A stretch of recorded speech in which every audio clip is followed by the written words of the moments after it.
going back to your beginnings in the industry. Yeah. So you become a home inspector with your brother, Nick Gromicko. Yeah. And how do you go from home inspector to beginning InterNACHI? Yeah. We were home inspectors. And for the first year, real estate agents kept asking us if we were members of ASHI. I was a member of ASHI for a while. Where are you? And we all make mistakes. And they kept asking me, am I a member of ASHI? And I'm like, Nick, the founder of InterNACHI.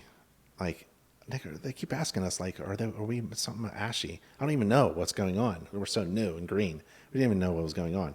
And we'll just start saying yes. And then let's look into what it's like to be a member of ASHI. So we look it up, and well, we don't want to do that. Let's just join an organization that's like, free or cheap. And there wasn't one. And he goes, well, let's just start our own organization then. And what are we going to call it?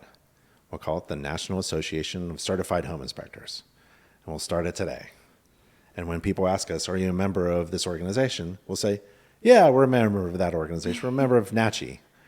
Right. And that's what we did. So we were in the basement of his townhouse in Phoenixville, Pennsylvania. And I remember the day. It was a whiteboard on the wall.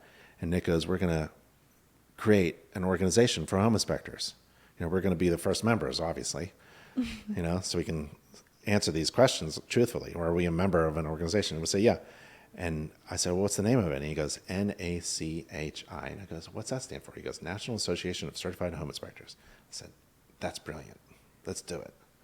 And so we started it. I love that. Yeah.